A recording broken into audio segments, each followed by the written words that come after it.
This is Pet Life Radio. Let's talk pets. The views expressed by guests on this program do not necessarily represent the views of the host or owners of the Doggy Diva show and do not necessarily constitute endorsement of products. Medical information discussed by guests on this program are those of the guests and is only for informational purposes and should not replace medical advice by your local veterinarian professional. Hi, this is Susan Marie from the Doggy Diva Show. This week, an exciting new app to help you better train your dogs and celebrating the 75th year anniversary of an outstanding pet foods company. That's what's on our show this week. Let's get started. Hey, did you hear that? What is that? It's the bark heard round the world.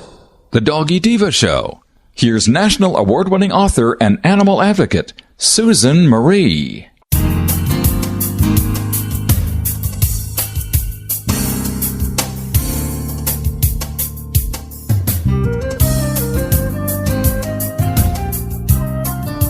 Hi, welcome to the Doggy Diva Show, the show for animal lovers. I'm your host, Susan Marie, and as always, I'm joined by my canine co-hosts, the Doggy Divas themselves, Francesca, Coco, and our newest little diva, Miss Olive. Miss Olive is the cute little Italian Greyhound rescue in the picture with the microphone. Thank you for joining us today as we bring the experts in the pet and animal world right to you. Contact us at thedoggydiva.com. That's the DOGGYDIVA.com. We love hearing from you. So go grab a cup of coffee and your pet's favorite treat, and we'll be back in just a moment.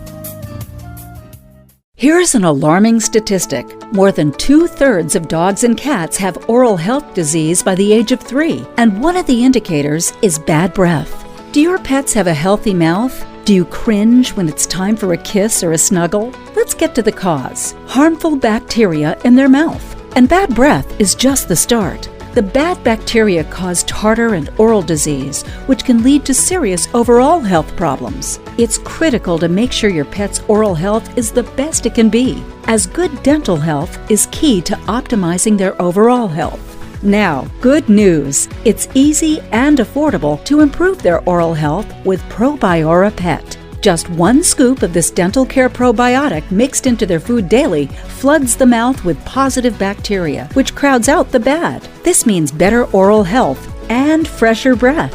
Probiora Pet is an all-natural dental care probiotic. It's odor and taste-free, so your pets will still enjoy their chow. We want to keep your pets healthy. During National Pet Oral Health Month, our listeners can save 10%. Go to probiorapet.com and use PLR10 at checkout. That's probiorapet.com. Use PLR10 at checkout to save 10%. Let's Talk Pets on PetLifeRadio.com.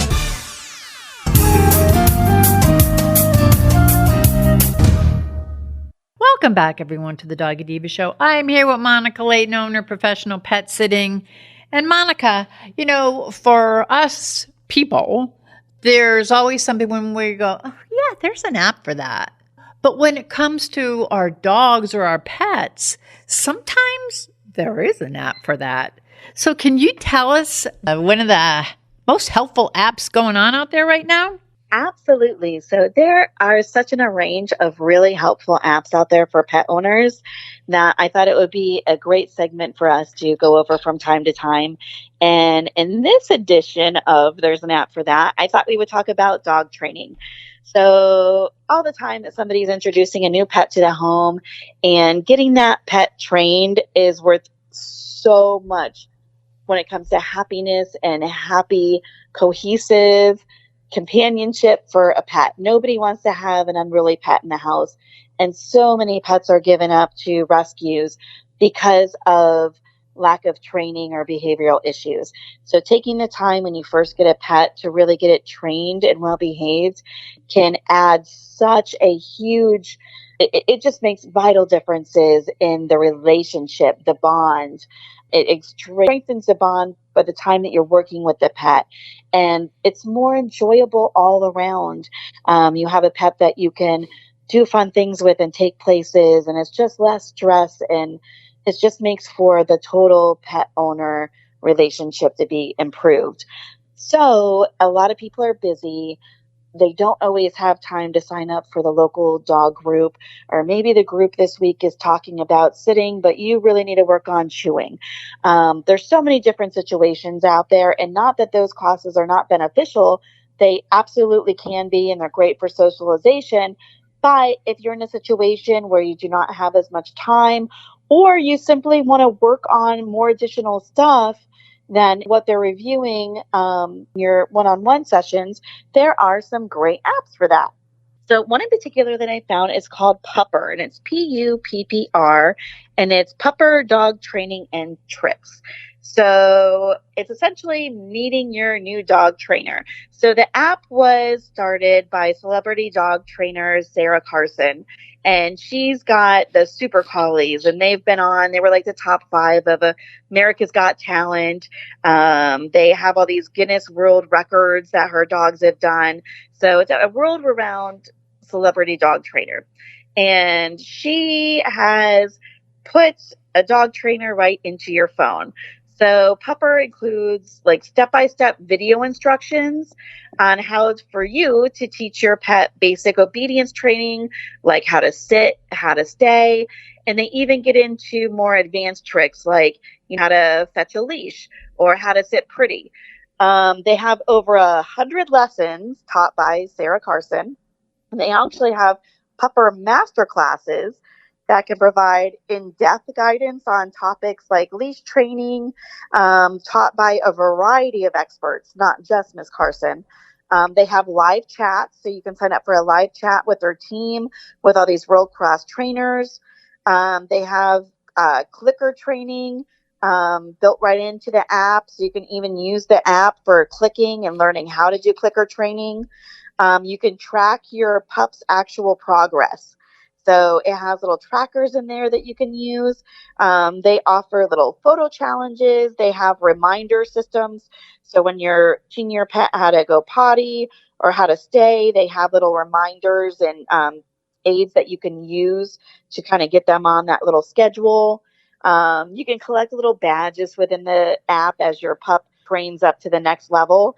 The app can support multiple dogs, so you can include, issues with multiple dogs and have them kind of categorized.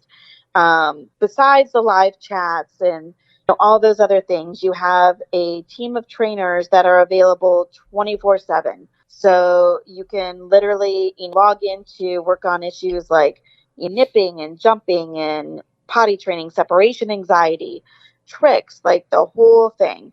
They have different levels. They have the free version, and then you can also get enhanced versions called Pupper Premium, and that can range like $12.99 a month, or you can do a whole year membership for some of the advanced levels. The app itself is free, but then you can do in-app purchases as well. So there's definitely good starting points that everybody can take advantage of. And then you get to more in-depth levels or need one-on-one training, then you can kind of piece that out and see how it goes as far as what you want to spend financially and, what they have to work with. That sounds so great because it's right on your phone. Absolutely. And some people prefer one app over another, but another app that is fairly similar, same thing as far as dog training, is called Good Pup. And it's Good Pup Dog Training at Home. So kind of similar, Good Pup offers one-on-one video chat training. They use video chat to bring their top trainers to you and work on goals. So they have trainers that will do like weekly video calls. They have little daily training goals. They will do text check-ins with you with your questions. They just have a lot of different options. So how they work is they can use the video chat to work with the trainers and actually work on individual specific needs. They have group lessons. That way you work with your pet at home and train at home. And then you have the backing and the resources of those experts as needed.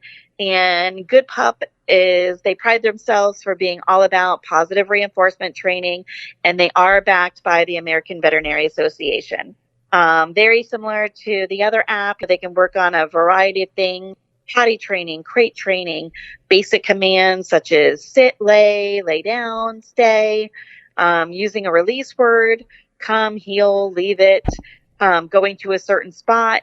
And then they'll also give you skills to work on how to avoid bad behavior, how to work with socialization with your pet, with pets and people, and preventing unwanted behaviors such as begging, barking, and jumping. So again, with the last one, it's a free app to get. They do have some additional in-app purchases that you can do. But again, if one app is kind of easier for you or speaks to you more than the other, I would suggest kind of getting them both, checking them out. And sometimes when it comes to training and things, certain styles work best for certain pets and certain people. So if you've got the time, get them both, see which way works best for you, and get your pet into that level to where the bond is good. You have a pet that's well behaved, that is a integral part of your house, and that doesn't add any stress or issues with that animal pet bond by that unwanted behavior. Okay, this is so important and so convenient now too. And you're right. Not only does it help with the bonding, it helps to instill good basics with your pets. And I got to tell you, this is great for people who are in like with shelter animals or rescue animals, animals you adopt, because one of the prime reasons when they call them boomerang dogs that they go back is because the poor dog does not know the basics, just commands and things, so that they don't come trained, or some do, but you have to like invest in it. And this is perfect. So people don't have to go anywhere. It's literally right on their phone. And you've given us two great examples of things that we could try. So to see what fits, I guess, our needs or our pets the best. Absolutely. Wow. This is great information for pet parents out there, for people who may have just adopted a dog or are looking to adopt a dog. There's a lot of information right at your fingertips that you could use that could not only change your dog's life, but it'll change your life. Because I find that when you train with your dog, the bonding level increases to a point that it's really great. Very rewarding for both you and your pup. So, Monica, thank you so very much. This is such great information. And we'll be talking to you next week. Thank you. We'll be back in just a moment. Hello, everyone. Susan Marie and Miss Olive here to tell you about the award-winning 3-book series, The Doggy Diva Diaries. It is a trilogy of heartwarming and inspirational stories about Miss Olive, a lonely little rescue pup, hoping to find her forever family and friends and a life filled with love. In this series, Miss Olive learns that it doesn't matter what you look like on the outside, it's the kindness and love you have on the inside that counts. Available at Amazon, Barnes & Noble, and other online booksellers. And please visit us at thedoggydiva.com for more information. Thank you, everyone. Coming up, Bil-Jac Foods is celebrating 75 years of exceptional nutrition. And here's some tips on your pets eating healthy. Stay tuned. Molly, here's your dinner. Zeus, that's not your food. Don't let that happen to your precious cat. Elevate your cat's eating experience with the Cat Tree Tray. The Cat Tree Tray keeps your cat's food off the floor and conveniently located on the cat tree. It's the perfect way to eat. It's a beautiful wrought iron tray that easily attaches to your cat tree and keeps dogs and other critters out of your cat's dish. A must for multi-pet households. There's a 6-inch tray for large bowls and a 4-inch tray for smaller bowls. Purchase your Cat Tree Tray today. Go right now to cattreetray.com. That's cattreetray.com. cattreetray.com. Let's talk pets Let's talk pets on Pet Life Radio. Pet Life Radio. PetLifeRadio.com.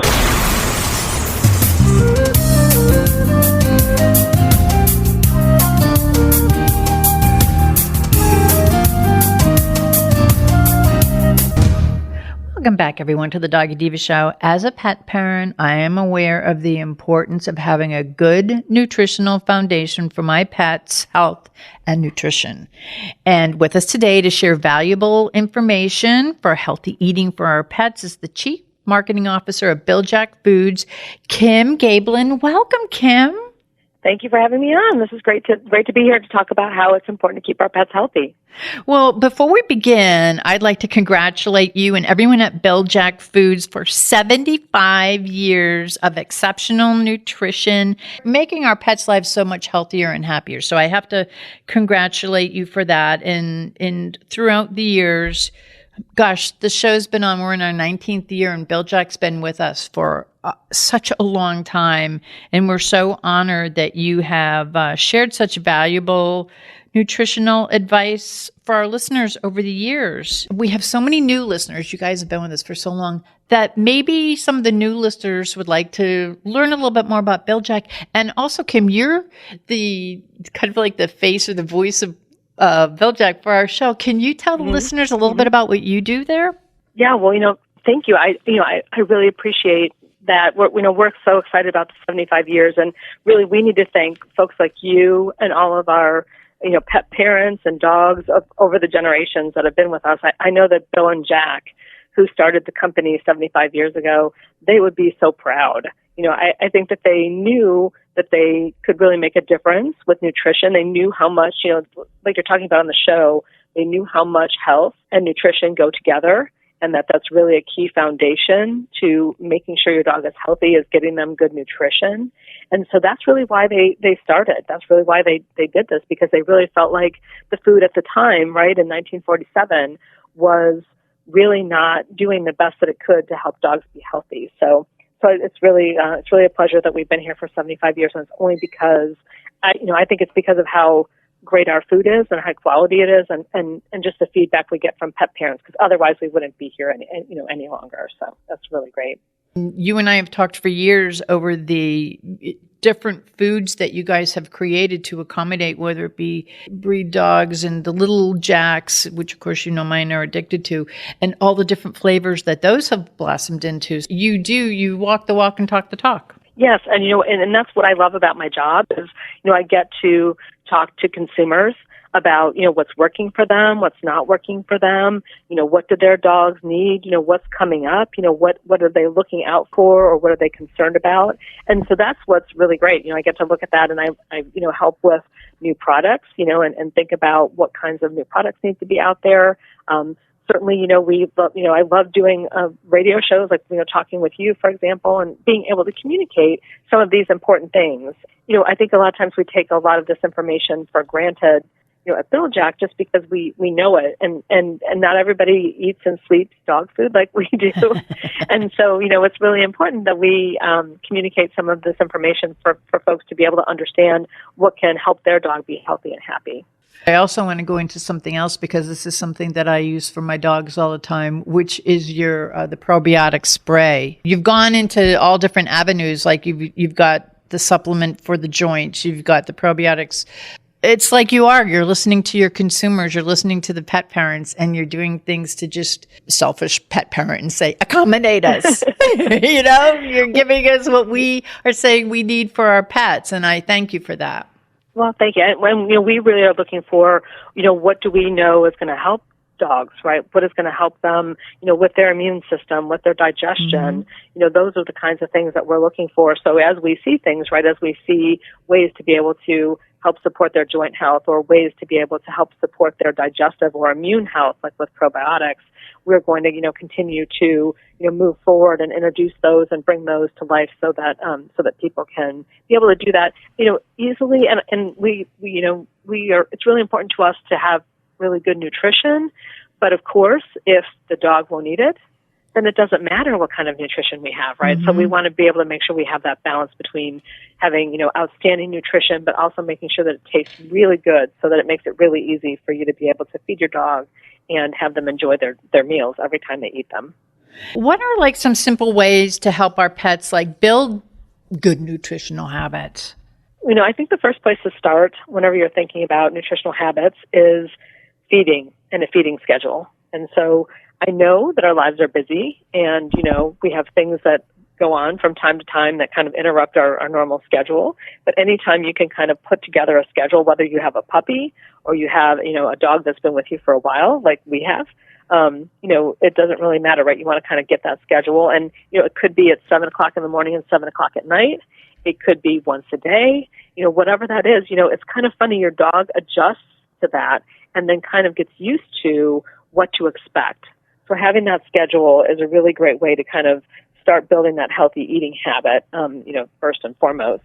And then I'd say, it's always funny. I don't know if this happens around your house, but I know, Sue, what happens with us is sometimes Jay will feed the dog, and then I'll come along and I'll think that I need to feed him. So I try to also ask, hey, has anyone fed the dog today before we double feed him? Because, he never says no.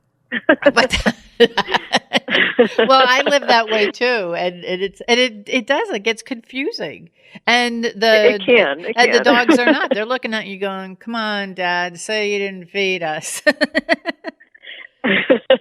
And I get that, like, you didn't feed me face, whether he's been fed or not, right? Yes. So I think it's really important to make sure you have some sort of a system or way to communicate. Like, if someone's not home, did someone feed the dog? So the poor dogs don't miss out on a meal. It's also really important when you're feeding them to know how much you're supposed to be feeding them, and that's a little bit trickier, but it's not so hard, right? A great place to start is with the feeding chart on your dog's food. So, we all give all that information on there about how much you should feed them a day. And so that's usually based on their weight. But, it's also based on their activity level. And so, you should start with the information on the bag, and then you should adjust up or down. If you have a couch potato, might need to kind of feed a little less. If your dog's not as active, feed a little less. Maybe in the wintertime, they might need a little less food. Or if it's summer and they're active, or that you have a very active dog that you're out running with and doing those kinds of things, then you might need to adjust that food up. So it's important to kind of see how their weight is doing and then use that kind of as a way to be able to know if you're supposed to feed them a little more or a little less. But measuring will try to, keep that under control so that they're not getting overweight, right? That's really one really big negative thing on their health. If they're overweight, there's a lot of things that can go wrong. And that's so true. And Kim, some of the us pet parents, we have to be kind of taking extra special care of our pups because they have sensitive stomachs. So how do we kind of take care of that? Yeah, I think that a lot of times dogs are sensitive for a variety of reasons. And so I think the first thing you want to do is make sure that, there's not something medical that's come up, that all of a sudden your dog maybe they're spitting back up their meal. Maybe there's something else that's going on that's new. If it's new, and then you might want to talk to your veterinarian about it. But some dogs are just built to be a little bit more sensitive, right? And they could be sensitive to the ingredients in the food. They could be sensitive to how the food is cooked. So I know that it sounds like dog food is all the same, but it's really not. I know that at Bil-Jac we cook it very slowly and gently, and we really feel like that helps to protect those nutrients and not to damage them. And that makes them easy to digest then, when the dog can actually use them and benefit from that nutrition, that's really important. So it's important to think about kind of how their food is made, as well as not just the ingredients that are in it. And then, of course, ultimately it'll be how that dog digests those nutrients and absorbs those nutrients readily. I think, from a sensitivity perspective, you're going to want to, maybe look for a food that is specifically made for sensitive dogs. And so that's a great way to be able to do that, to be able to kind of get them what they need. They could have additional things in that food. Like, for example, we have a digestive and immune formula that's under our Sensitive Solutions line. And that really has some things like it has a combination of chicken and whitefish, so that to make it an easy to digest diet. It also has probiotics and prebiotics. So again, trying to get those good bacteria, that to help support a healthy gut. That's really important.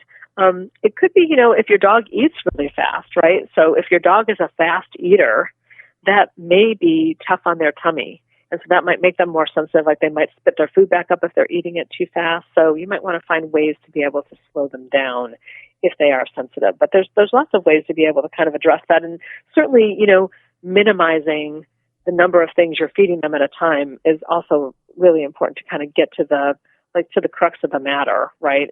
If you're feeding them, a different wet food all the time that you're adding in, if you're switching foods all the time, it may be helpful to kind of settle things down, maybe feed them one food and one treat for a short period of time, see how they do on that, and then kind of go from there. My Francesca, she is actually going to be 17 this year. And Wow.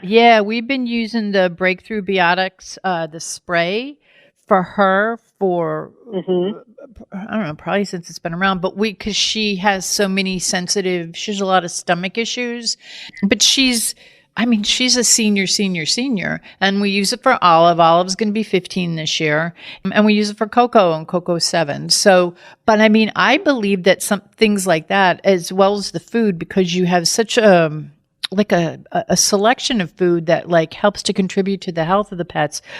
What makes Bil-Jac a great choice for pet owners? Because of all of the things that you have, I just think that you offer so much to the pet parent. Yeah, thank you. I think what really makes us special is, not just that we're looking for those high quality ingredients, but actually that we use 25 pounds of fresh chicken to make our, adult formulas, our 3 adult formulas for small, medium, and large breeds, our 3 puppy formulas. We use 25 pounds of chicken to make a 30-pound bag. So we're really, again, taking that fresh chicken, because again, those nutrients are fresh. They're as healthy as they can be, right, to start with. And then we're gently cooking them to protect them and, be able to turn them into food so that when your dog eats them, then it's easy for them to digest it and they get the benefit of that nutrition. And so a lot of times when there are sensitive dogs, we get a lot of feedback from pet parents about how, they tried 10 different things, but then they finally tried Bil-Jac and their dog really seemed to digest it differently. So, I get a lot of questions about allergies and those kinds of things from pet parents. And, there are so many things that dogs can be sensitive to. And it's not just food, because food allergies are not really super prevalent, but it could be things that are in the air, things that are in their environment. So, so it may not always be the food, even though I think we're all quick to judge, right, that it may be the food first. It's always important to look at the food, but it may not be the food. You really have to kind of sort that out. Yeah, and it's always important too, as you touched on earlier, the immune system. We've got to keep the immune system strong as we possibly can. Yes, and people don't realize that and I think again, as we learn more and more, right, about our anatomy, about dogs' anatomy, what we've found is that a big part of the immune system is in the digestive tract. It's actually in the digestive tract. So that's really, a lot of people don't realize that. So if you irritate the digestion and in the digestive tract, then you may have a dog that's going to be sensitive, right, and have some other issues, right, that could have skin and coat issues or other things that are going on. And so it's really important to get that good nutrition and to be able to gently, right, feed that digestive system and have it be able to work properly. Where can listeners go to learn more about Bil-Jac, where they could purchase it, where they could learn more about it? And of course, I tell you that I always love receiving my my newsletters.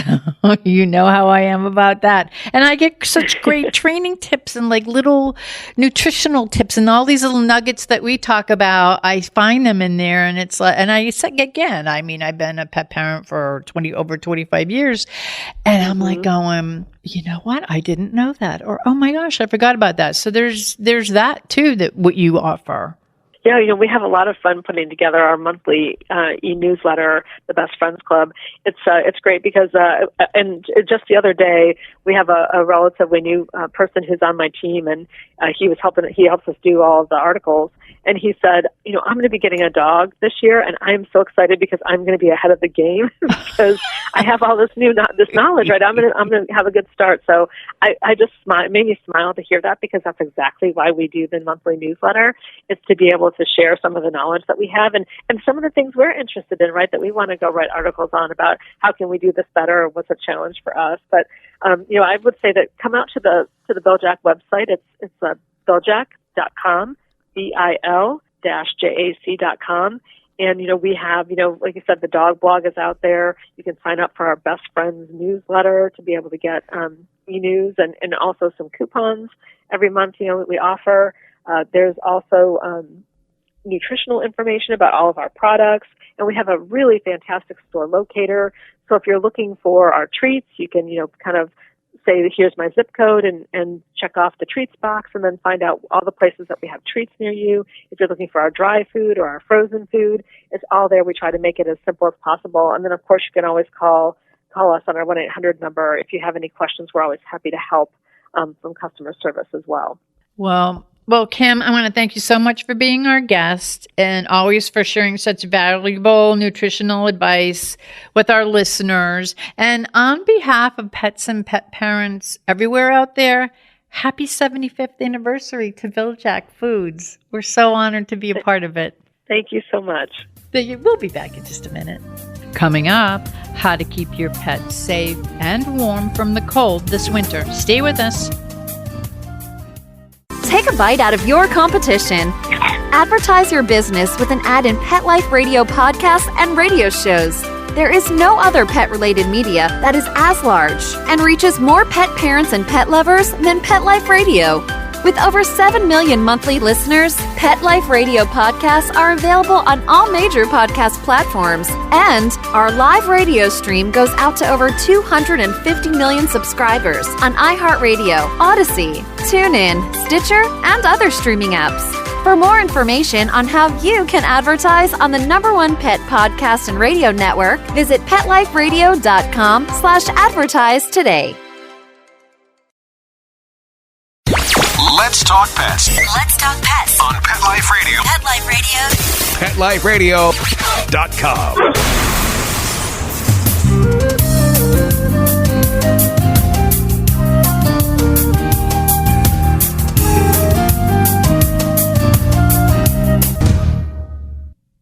Welcome back, everyone, to the Doggy Diva Show.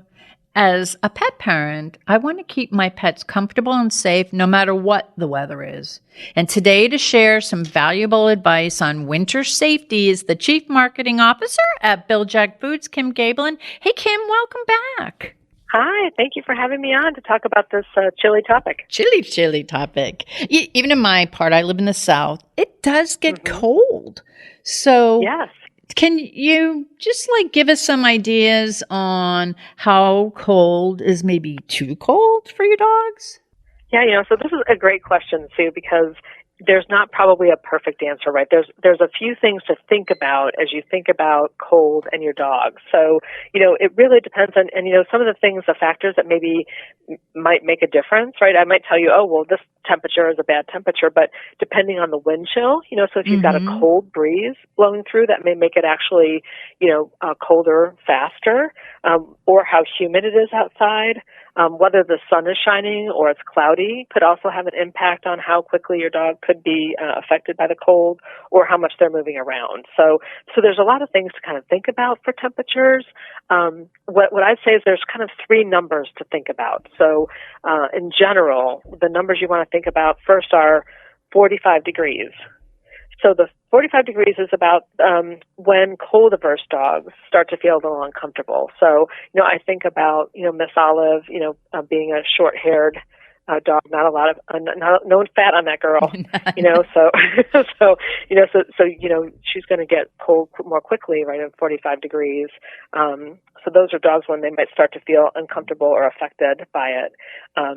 Also, the next number would be 32 degrees. So smaller dogs, if you think about it, dogs that maybe don't have a thicker coat, dogs that are older, because it's going to be a little bit harder for them to keep their temperature kind of going, and then dogs that might have medical conditions, right? So 32 degrees is the number to think about for them because that's when they're going to start being more affected, right? More quickly affected by 32 degrees. And that's when you're not going to want to be outside for more than, maybe 10, 15 minutes. And then the last number to remember, so we talked about 45 degrees, 32 degrees. The last number to remember is 20 degrees. And that's when the potential for frostbite and hypothermia increases significantly. So that's when it gets to be a little bit more dangerous, right? So if you're outside for more than, 5 or 10 minutes, then you're going to start to see, some of the effects the cold, on your dog. So 45 degrees, 32 degrees, and 20 degrees. Those are the things to kind of pay attention to, with an understanding that the wind chill could make it, might be 45 out, but it might only feel like, 35. So you have to kind of think about that as you're outside as well.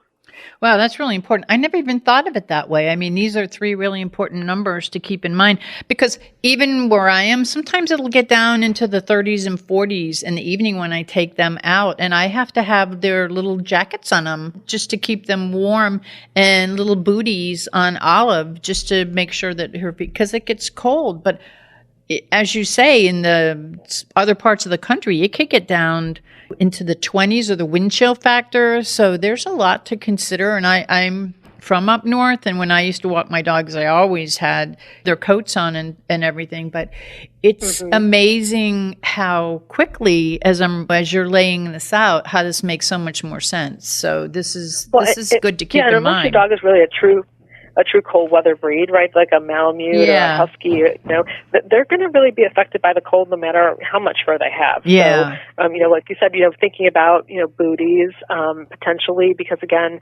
it can get, their feet can freeze very quickly, when it gets cold and they're standing on that cold snow, especially if it gets wet and it's cold and it's starting to freeze. Yeah. That's really tough, and that can give them frostbite. Or, like even just a little jacket or sweater, it just takes the chill off, or keeps the chill off for a little longer, to give them a little more time to do their thing outside and then be able to come back in. I find that the cold, even where I am, it's a motivator to not have them sniff every blade of grass. They're like, okay, let's go. Okay, I'm back in. Yep. I'm all done now. Thanks. All done. Let's go. So how can pet parents keep their pets like kind of comfortable and safe when it's cold out and the elements are not so good? Yeah, so I think that, like we were talking about, being able to have, potentially some protective clothing could be helpful. A sweater could be really good. If you're at a place where it's wet, so maybe it's snowing, you might want to have something that's a little more rain or, water resistant. Because, you might want to have something that keeps the water off them, because otherwise it might snow on them. I know that, when I take Blizzard out, it'll snow on him. He'll get wet. No matter if I have, I try to take an umbrella out sometimes if it's really snowing, to try to keep him a little bit drier and warmer. But a lot of times I'll just throw his little jacket on that has more of a waterproof, or a rain, at least, some rain stuff, to be able to keep the wet off of him, so that that's not making the cold even colder, especially when the wind is blowing. And then there's things where, if you've got snow on the ground, and you have that where you live, you may want to shovel a path.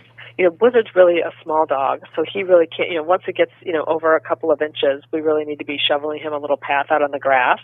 So we shovel a path through and I know you small dog people out there know what I'm talking about. We shovel a little path through the patio, and then out to the grass, and then a little bit on the grass, and then, nothing huge, but at least that gives him a chance to be able to go out and not have to be stuck in the snow, for a long period of time. And occasionally, he'll jump out of that, and because he loves the snow, and he'll go hump around in the snow for a little while, and that's okay. But then you want to be able to come in. You also want to watch for snowballs that get on their fur and in between their paw pads. So when you get in the house, sometimes being able to make sure that they're, I tend to have a towel, or, there's a lot of different dog towels that are made that, help you get them kind of dry after they come in from outside and they're all wet and snowy. So you might want to use one of those towels to make sure you brush off as much of that snow off their paws as possible, because, that snow can stay there for a little while and actually exacerbate whatever kind of cold and frostbite, right, that they're starting to get. No, that makes so much sense. And also, if you're out there walking and there's elements, you don't want to, let's say they put salt down or something, you want to make sure you clean their feet out so that they don't have, the little balls of snow don't have anything else mixed in with them when it gets caught in their little feet. Yes, that's definitely true. I mean, if you're putting salt down, you want to make sure that you've got a salt that is good for dogs. Mm-hmm. That's safe for dogs. Important. And if you're out walking on the street and things, like here they come out, the salt trucks just salt a lot on the streets. So sometimes the booties can be really great, or like you said, there's some great little paw washers that you could just stick their paw in that kind of get some things off of their paw. So you may want to make sure that you're wiping that kind of thing off so that they're not sitting down. And then of course their tendency is to lick their paws clean. Yes. And then they're going to get all that salt if you're not careful. No, I think I told you this story before. When we lived up in New York, we had 2 greyhounds, and I had one who would love it. He'd go jump in the snow, and we'd have their little path dug out, and he'd jump in the snow, and he had a ball. My other greyhound, my female, would never touch the ground. Her feet would never touch the ground. If the ground was wet, even if it was raining, if the ground was wet, she would not touch the ground. And she had the booties on, and she was like, So John had to literally carry her, and he would try to get a dry plate. Like he'd try to get it as close to the ground as possible, even as the snow was coming down, to have her do her thing. And then she'd immediately look at him to pick her. She'd do it, immediately look at her to pick up. He had to pick her up and bring her in the house. And my other guy, William, is like, he's doing like snow angels and he's rolling around. But sure, my Maggie, she was the original diva, and she didn't even know she was a diva. That was it was like we just had to let go. She'd like go, not touching that. So every dog's different. They are. Every dog's different. So they you just kind of have to go with the flow, and it might take a little time. Booties are a special kind of thing, right? So not every dog is going to go, oh, this is great. I love having something on my feet that I've never had before. They're going to have to get used to it a little bit. So you might have to practice. You might have to practice in the house a little bit before you take them out, or and then kind of get adept at it, right? Because sometimes it takes a little bit to get everything on. So it's an extra few minutes, but if you think about it, it's a little less time that you have to worry about cleaning up when you get back. Absolutely. So Kim, what are some signs that dogs are getting too cold if they're outside? Yeah, I love it. I know. Just like your greyhound was telling you, kind of how she wanted it to go. They have a way of talking to us, right? They have signs that they give us to let us know that things are not going the way that they'd like. So when you're out in the snow, you're just taking a walk. These are the kind of things you're going to want to look for. So, is your dog maybe whining or whimpering? Maybe they're trying to, verbally, tell you, hey, this is uncomfortable. I'm not feeling comfortable. If they're stuck, right? If they're unwilling to move. Because they don't want to go any further. It sounds like maybe that was like your greyhound. It's like, okay, Maggie just put me right here, and then put the brakes on. Yes. Yeah. So of course, if they stop walking or playing, or they start prancing on their feet or holding up paws, that's what Blizzard does. I'll see him like on 3 legs or whatever, and then on 2 legs, and then he's falling over, right? So as soon as that happens, I grab him and we get back inside. So those are good ways to do it. And you want to check their paws then, because then again, they may have that snow in their crevices of their foot pads. If they're shivering, obviously that's a sign that they're cold. Sometimes dogs actually get anxious in the snow and they become fearful. They might try to turn around. They might try to pull you back right to the house. So that might be another way of them telling them, hey, I don't want to really be out here. It's a little bit too much for me, or I've had enough. And then last but not least, they may look for a hiding place. Are they trying to get under the table, because they think it might be warm? They want to get some shelter or get away from the snow. So if you're seeing that kind of behavior, right, those are things that, that your dog's not having any more fun in the snow, and so it's time to go in. It's a little too cold. Yeah, I think that the novelty wears off. As I said, some of them love it. I mean, I go to my greyhound William, who loved the snow. It was like, yay! And then, as I said, my other greyhound was like, not so much. So yeah, well, and it really depends on what they get used to. Also, I mean, it's kind of like us. I mean, if you live in Florida for a while and then you move up north, or vice versa, it takes a little bit of time for your body to acclimate. So if they're conditioned to being in something, that's warmer or colder, and then maybe you go visit family, you also have to be careful about taking them out, and they might think it's really fun at the beginning, but they may not realize that, oh gosh, I got cold really fast. So you're going to want to look for those signs. Like when we go up north to visit Grandma, we have our puffy coats, and everybody's like all warm, and it's like a novelty to them, but then they're like going, okay, I don't want to go out in the yard anymore. So yeah, they're like, we like Florida. It's all good. Yeah, let's go back to, and all 3 of them, even though they're the rescues, they are all born down in Florida. So, and rescued in Florida. So they have that Florida blood. So they're like, I love grandma, but let's have her come back down here. So part of making sure your dog's healthy, making sure your dog is weatherproof for the cold and insulated is also to help them with a healthy diet. So can you just tell the listeners a little bit about Bil-Jac? Yeah, Bil-Jac has been around. This is our 75th year. I can't believe it. We're so proud to be around. We've been family owned and family run since we started. And what makes us different is really just our nutritional philosophy about nutrition. And it's really about protecting the key nutrients that we put in the food, right, to make the food healthy. So, for example, we use 25 pounds of fresh chicken to make a 30-pound bag of Bil-Jac Adult Select and our small breed adults and our large breed adults. So, it's really important to start with fresh chicken for us because we want to make sure that we have good nutrition that comes all the way through the bag. And so naturally, we want to process it as little as possible and as gently as possible. And so we want to start with fresh chicken, which is great nutrients, cook it very gently and slowly, and that helps enhance the taste. And cooking it gently and slowly also helps to protect those key nutrients so they don't denature and break down, and that means they wouldn't be as available to the dog. So we feel like that's really why people say so much, to us about why they're so happy in the results that they get. A lot of times they see it in the coat, and the coat is usually one of the last things to get nutrition because all the other body systems take priority, right? Obviously your heart and your muscles and all those things take priority over the skin and coat. So when you see a dog that you actually see them shine and they have great skin and coat, you know that nutrition is getting all the way to the tips of their fur and the tip of their nose. You know that it's coming all the way through.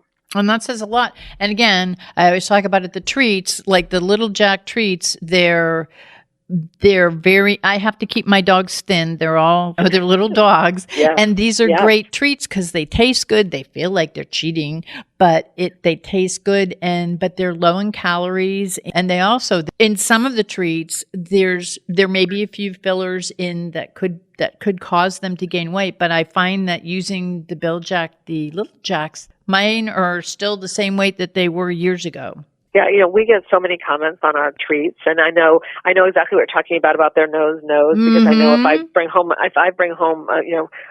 a bag of treats, Blizzard knows exactly where they are in my briefcase or in my purse. Yeah. And so he's like sniffing at the table, even though I didn't even say anything about treats. But it's really great because a lot of them they're small. They're some of the small ones, like our little Jacks, are only about 3 calories each. Our breakfast Jacks, our dessert Jacks, those are all like about 3 calories each. So those are really terrific to be able to feed and not feel guilty, but they still pack a lot of punch. Mm-hmm. They're made with real fresh chicken liver. And so that really comes through, and a lot of dogs just love the taste of them. We have another great treat called America's Vet Dogs that we help support the America's Vet Dogs organization, and that helps provide service animals to veterans and first responders. So there's just so many great things. It's a win-win treat because it's a great treat, plus it's doing good. So we really love that treat as well. So we have a lot of really great options and so many things to choose from. So, Blizzard never gets bored. That's all he eats, and he's always happy with it. So. Yeah, they do. They love the taste, and also you do have the different flavors, and it's all, that you're giving them something good, and that they're giving them something healthy. So it's peace of mind for the pet parent as well. So where can the listeners go to learn more about Bil-Jac and all of where they can get it and all of the stuff, and of course your amazing newsletter, which I love to get every month? Yeah, we're out on social media, on Facebook and Instagram, and so Twitter. Come follow us out there. But the website is really a great place to start. So it's Bil-Jac.com. It's BIL-JAC.com. And we have some great information out there. If you go to pet parents, we have a place where you could sign up for our Best Friends Club newsletter. We sent that out once a month, and it's great. It's got usually like 3 or 4 stories in it that are about either nutrition or fun facts about dogs. So we've got lots of really, interesting things that we talk about there. And then we also have some opportunity to be able to get a coupon or some savings on some food or treats. So it's kind of fun to be able to get a little bit more information and kind of get a little reward for doing that too. I love it.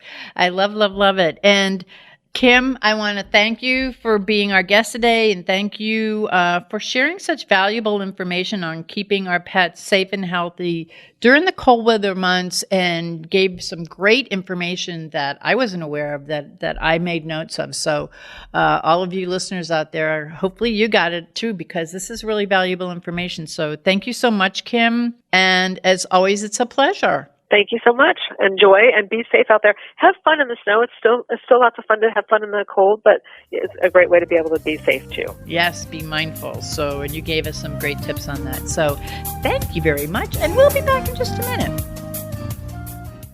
Pet Life Radio, the #1 pet radio network on the planet, joins forces with iHeartRadio to put the power of your pets in your pocket. Awesome! Download the iHeartRadio app and rock Pet Life Radio on your phone, on your tablet, on your Xbox, in your car. Pet talk, pet tunes, and fun pet times. Pet Life Radio and iHeartRadio. Positively Possum.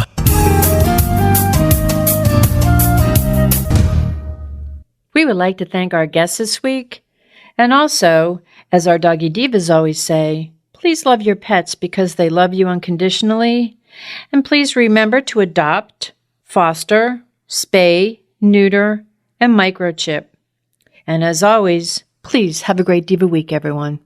That's all for this episode of the Doggy Diva Show. To find out more, go to our website, thedoggydiva.com. Also, find us on our Facebook page, The Doggy Diva Show, and tell your fellow dog lovers about it. Don't miss Susan Marie, Miss Olive, and the Doggy Divas right here for the next episode.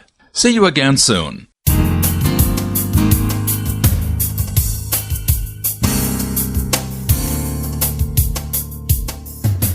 Let's Talk Pets, every week on demand, only on PetLifeRadio.com.